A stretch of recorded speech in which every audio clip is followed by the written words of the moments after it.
Hello everyone, welcome back to my channel. For those who are new here, my name is Samantha and I am a casual YouTuber who loves making EUC and mental health content on the side. I also work as a psychiatrist and live in Christchurch, New Zealand. Today, I got a surprise for you. Recently, I bought myself a new drone called the DJI Neo 2 and I'm dying to try it out. So, I'm going to bring you to a nearby lookout spot to have a nice view overlooking Christchurch. Unfortunately, you caught me on a gloomy day, as you can tell. I woke up early to beat the wind and traffic, but I couldn't escape the rain. In my previous video, I discussed the typical journey a child takes towards adulthood. A viewer asked in the comments whether I could make a video explaining why riding EUCs, PEVs, motorcycles, or engaging in similar activities could be therapeutic. This is an excellent idea, and I have been curious about that question myself.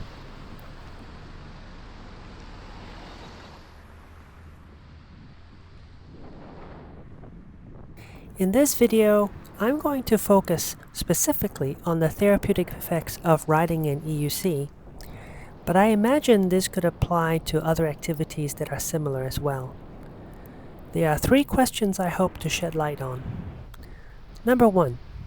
What are the things in our daily lives that poison our mental health? Number 2. Does EUC riding provide an antidote to that poison? And number 3. What are the specific mental and physical benefits we derive from riding an EUC?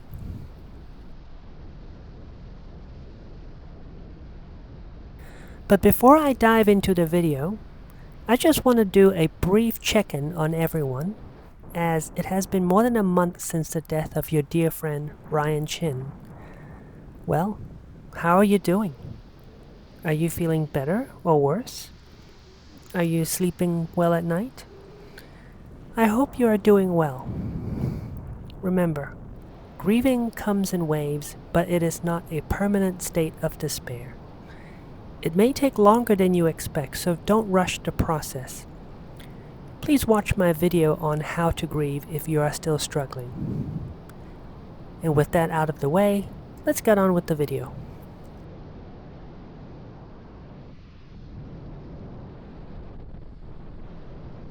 Part 1. What are the things in our daily lives that poison our mental health? Unfortunately, the things that poison our mental health every day are numerous, and it is beyond the scope of this video to cover everything. Therefore, I'm only going to focus on the few things that riding an EUC could be an antidote for. To answer that question, let's center our discussion around a hypothetical friend named Bob. Bob is your average city dweller. He is 40 years old, has an average office job in the city center, commutes to work in his car for an average of 27 minutes daily, stresses out sometimes due to the lack of parking space, sits at his desk hunched over a computer for 8 hours, orders highly processed foods on DoorDash for lunch due to convenience, hops back into his car at the end of the day for another 27 minutes of commute home, and he sleeps in during the weekends because he feels tired and uninspired. After that, he repeats the process all over again on Monday. Bob is overweight, and his back hurts. His doctor advised him to modify his diet and increase his physical activity, but Bob said he doesn't have time to cook or any energy left to exercise. Instead, he requested a prescription for his sore back and some sleeping pills to aid with his sleep.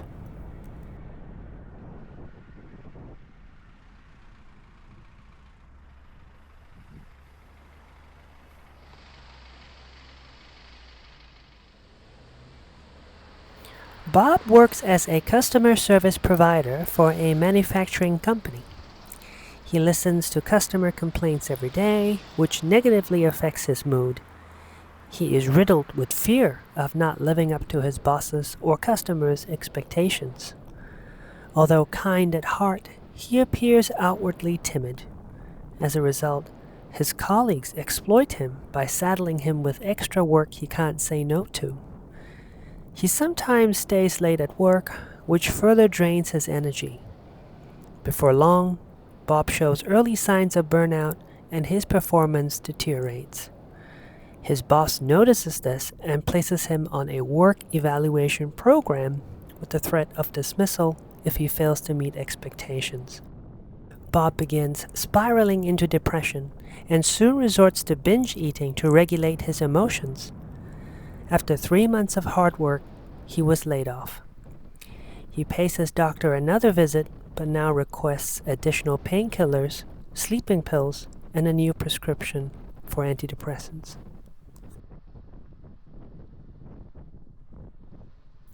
Do you know someone like Bob? I know him. In fact, I know a lot of Bobs because I see them frequently in my clinic. Bob suffers from what I call a disease of modernity, which is predominantly brought about by a modern lifestyle that discourages movement, fuels anxiety, and promotes inflammation. When speaking to Bob, he distinctly recalls being fit and healthy during his early 20s because his priorities were different while he was still in college. However, everything changed upon graduation when he became shackled to a full-time job. Despite working long hours, Bob felt fine well into his early 30s. But as he grew older, his lifestyle gradually gave way to back pain, fatigue, overeating, burnout, and depression. The change was slow and subtle enough to evade notice, which prevented him from acting earlier. Although it isn't too late for Bob to turn his life around, doing so will require some time and effort. Here are the 3 toxic habits we need to modify for Bob. First, Bob needs to spend less time seated and more time standing or walking. He spends roughly an hour driving and 8 hours sitting at his desk. Therefore, any alternative to driving would be preferable for commuting if it provides him with some exercise. Bob is also sleeping in at the weekends when he could be exercising. Next, Bob needs to cut down on ultra-processed foods that are high in salt, fat, and sugar. His reliance on DoorDash for convenient foods may undermine healthy eating. Bob could control better what he eats, but he doesn't have time or energy to make meals. And finally, Bob needs to alter his approach to work.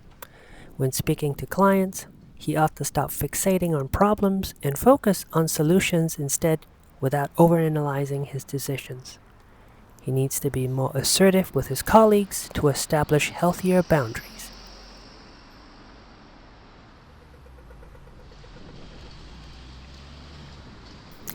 Now that we know what is ailing Bob, let's see if writing an EUC could help. Part 2. Does writing EUC provide an antidote to the poison of modern-day living? The short answer is yes, but that is not to say that EUC is the best antidote. In fact, it is much healthier to cycle daily than to ride an EUC. And a non-battery powered bicycle is more affordable than an EUC. However, bicycling has its drawbacks too. Although they offer the rider decent exercise, they are difficult to store and prone to theft. Furthermore, most people don't appreciate showing up to work sweaty because it stinks up the office. Unless your workplace provides lockers and showering facilities, riding a bicycle to work may not be a convenient option.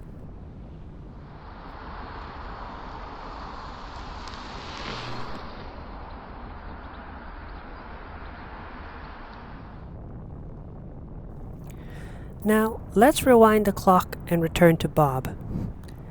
After visiting his doctor for the first time, he took his advice to heart and now wishes to adopt a healthier lifestyle.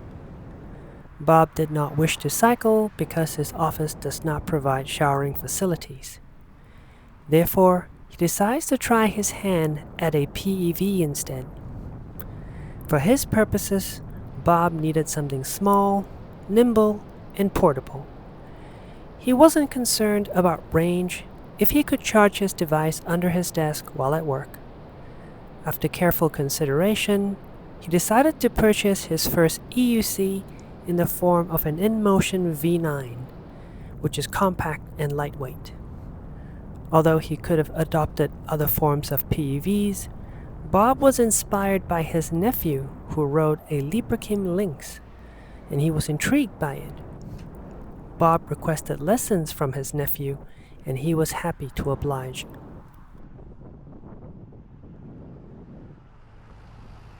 Despite the steep learning curve, Bob persisted with his nephew's help. Eventually, he became confident enough to ride alongside traffic, albeit in cycle lanes. Several weeks later, Bob felt ready to ditch his car for his EUC. He put on his helmet, gloves, and knee pads, then headed out into the streets. His first few rides were challenging as he wasn't used to the assault on his senses when cars, buses, and trucks zoomed past him at high speeds. But as the days turned into weeks and weeks turned into months, Bob's anxiety melted away and he felt at ease when riding in traffic. Instead of driving for 27 minutes, he cut his commute to 14 minutes on the EUC. Instead of stressing over parking, he walks into his office with his EUC in hand, then places it under his desk to charge. He wasn't sweaty or out of breath upon arriving at work. When the elevator was out of service, Bob walked up several flights of stairs, holding his EUC without too much difficulty. Instead of relying on DoorDash for lunch, Bob can now ride home to cook himself something more wholesome. Although the exercise he gets from riding an EUC is not comparable to that from cycling, it suits his lifestyle, and therefore he is much more likely to persist with it. Curiously, Bob noticed himself feeling more relaxed at work. He is quicker to come up with solutions for his clients and less likely to overthink his decisions. He feels more confident when talking to his colleagues and can assert himself better. Bob learned to say no when appropriate, which prevented him from burning out. His performance gradually improved, and his boss is pleased with him. Previously, Bob would buy a month's worth of groceries because it was more convenient for him to carry them home in his car, except he tends to purchase ultra-processed foods with long shelf lives so they don't spoil in his pantry. After adopting the EUC, he drops by his local supermarket on his way home every day to pick up a small amount of groceries. Now, not only does his diet consist mostly of fresh fruits and vegetables, he also gets additional exercise when walking down the aisle every day. All of this is made possible by cutting down his commuting time and giving up his car. Previously tired and uninspired, Bob would sleep in at the weekends, but he now joins his nephew for group rides.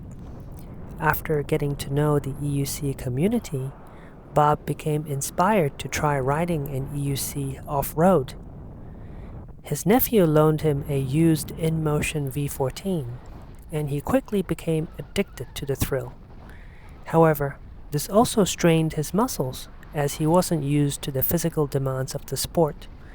To keep up with his nephew and riding buddies, Bob decided to ride more frequently and to visit the gym to improve his strength and endurance.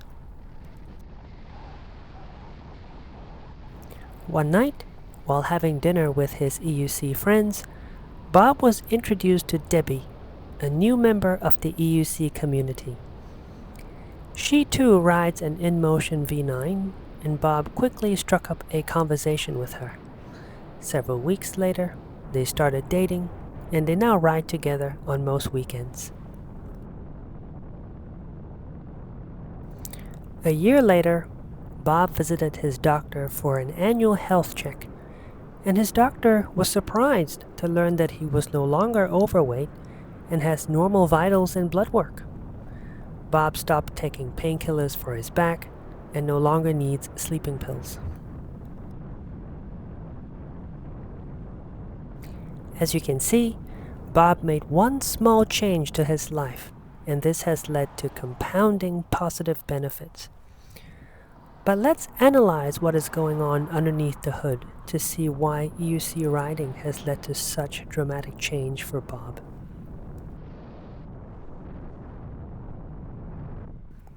Part 3. What are the specific mental and physical benefits of riding an EUC?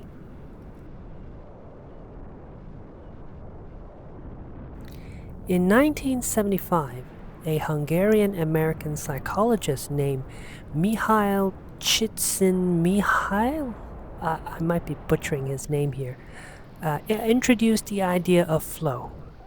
He coined this term after interviewing people who described themselves as floating and being carried away by a flow. During this time, individuals are entirely focused on what they're doing and no longer have any mental bandwidth for their usual anxieties. Therefore, while being in a state of flow, subjects feel calm, blissful, and even ecstatic. To achieve this state, one must engage in an activity sufficiently challenging for one's skill set. Too difficult and the task becomes anxiety-inducing. Too easy and the task becomes boring. It is akin to being lost in a video game, which many claim is therapeutic. When applying this to myself, although I recall feeling nervous initially when riding an EUC, my anxiety dissipated the longer I rode. However, riding EUC was never too easy for me that it got boring, especially when I'm riding in unfamiliar territory.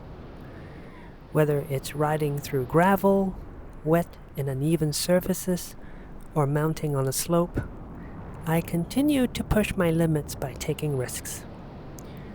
When the margin of error is narrow, I become hyper-focused on the road, which leads to a state of flow. I believe this is what most EUC riders feel when they ride, and it's true for motorcycle riders as well. The state of flow is further enhanced by our proximity to nature as the wind caresses our faces and the smell of freshly cut grass penetrates our nostrils.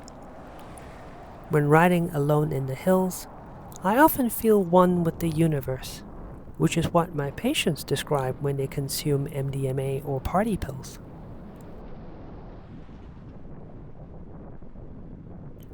From a neurobiological perspective, the flow state releases a potent cocktail of hormones and neurotransmitters, including serotonin, dopamine, and endorphins. Serotonin improves mood, dopamine provides a sense of reward, and endorphins serve as a natural painkiller. For those who are curious, endorphins come from the word endogenous, meaning within the body, and morphine. Not only is it a painkiller, it also reduces stress by lowering cortisol levels. This may explain why Bob gradually began to feel at ease at work.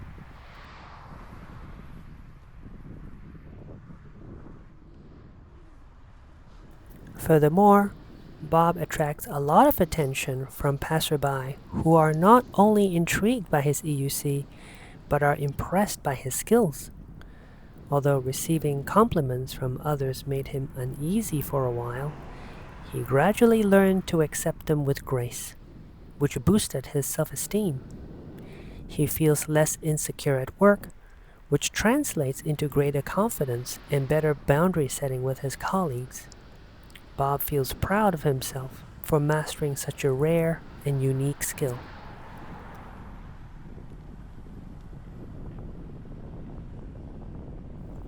From a physical perspective, although the EUC doesn't provide as much exercise as the bicycle does, the calories burned from exercising our lower leg muscles shouldn't be underestimated. An interesting study showed that habitual leg shaking for just 20 minutes could burn up to an additional 16.3% calories compared to sitting. And because riding the EUC predominantly engages the lower leg muscles, it is not inconceivable that we burn a small to moderate number of calories through frequent riding. It explains why beginner riders feel fatigue in their feet or lower legs when they are not used to riding initially, even though this goes away as they build endurance.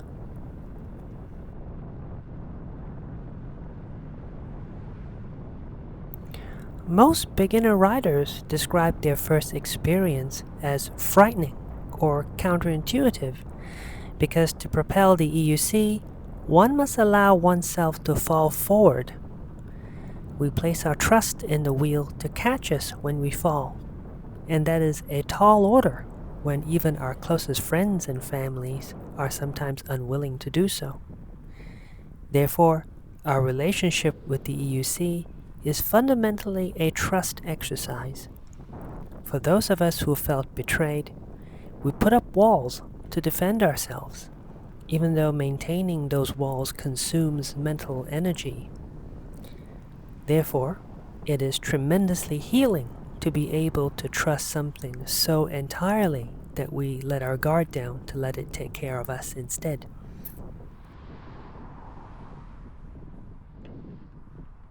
That said, the EUC is not infinitely benevolent, as it will punish you in the form of a cutout if you lean too hard.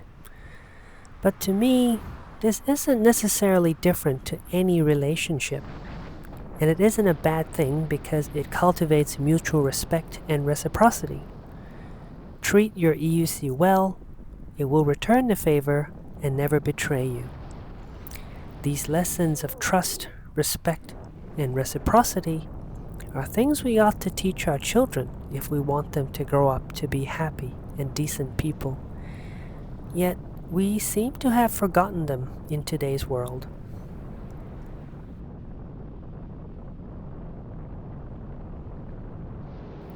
And last but not least, riding an EUC requires a mental technique most motorcycle riders are familiar with called target fixation. That is, our bodies will naturally guide our vehicles towards the object we are visually fixated upon. For example, if you fixate on a tree while riding, you will end up colliding with it. To get around this, riders practice shifting their focus away from the tree to avoid a collision.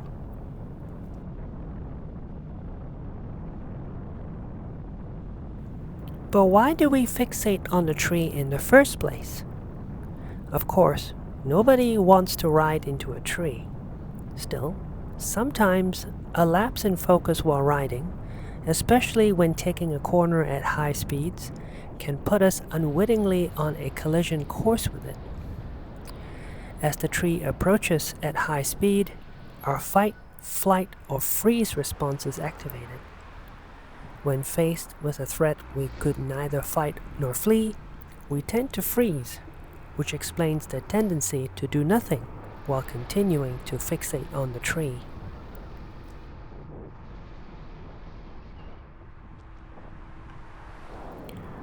To ride safely, EUC and motorcycle riders train their brains not to focus on the problem, but to focus on the solution instead by looking away from the threat. Over time, this technique becomes second nature and can be executed in milliseconds. But this could also be translated into our day-to-day lives, as it trains our brains not to freeze when faced with overwhelming fear. This explains why Bob became more creative and bolder in his problem solving for his clients, leading to improved performance.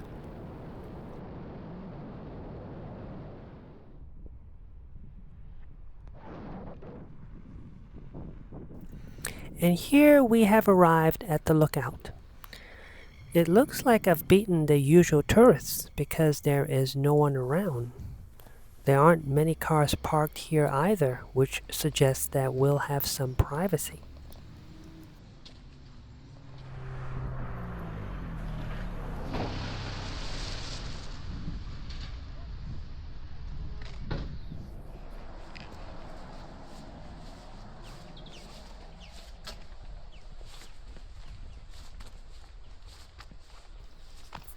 By now, you might be asking yourself if you should take more risks with your EUC to exploit the state of flow and to further train your nervous system to tolerate fear. Is it bad to have too much of a good thing? Okay, listen up. Although I encourage everyone to reach their full potential, some of us are just more talented than others at riding. My talents with the EUC have their limits because I start to tremble in fear upon reaching speeds of 75 kilometers per hour or 45 miles per hour. And this hasn't changed no matter how hard I try.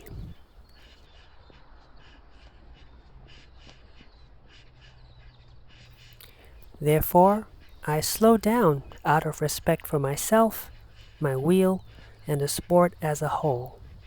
For me, it isn't about miles per hour, but smiles per hour.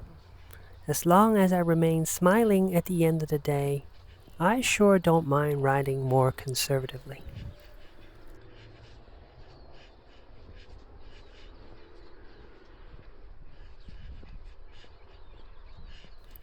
So, if you are tempted to push yourself next time, ask yourself whether it aligns with your personality, skills, and values. Sometimes we race towards greatness because it is who we are, but other times we race to escape from things we couldn't face. Doing the latter doesn't solve anything and only creates more problems.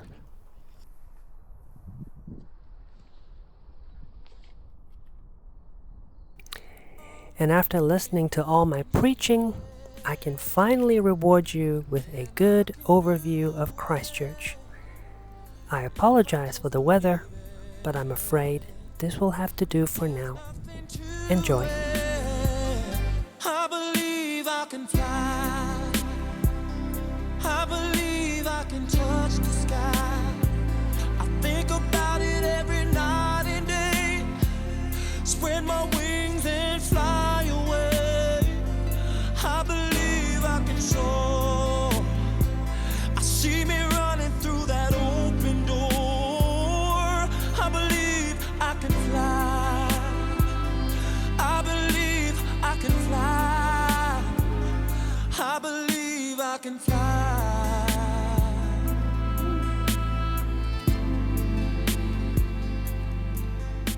See, I was on. And that is all I have to say about this topic for now. I apologize for making this video so long, but I'd like to thank Goth Kazu for the question, as I was undoubtedly in a flow state while writing my script.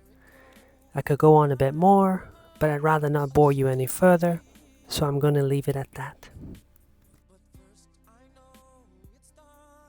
Thank you for sticking with me till the end. You can leave your thoughts and questions in the comments, and as always, ride safe. I'll see you later. Bye. If I just believe it, there's nothing to it.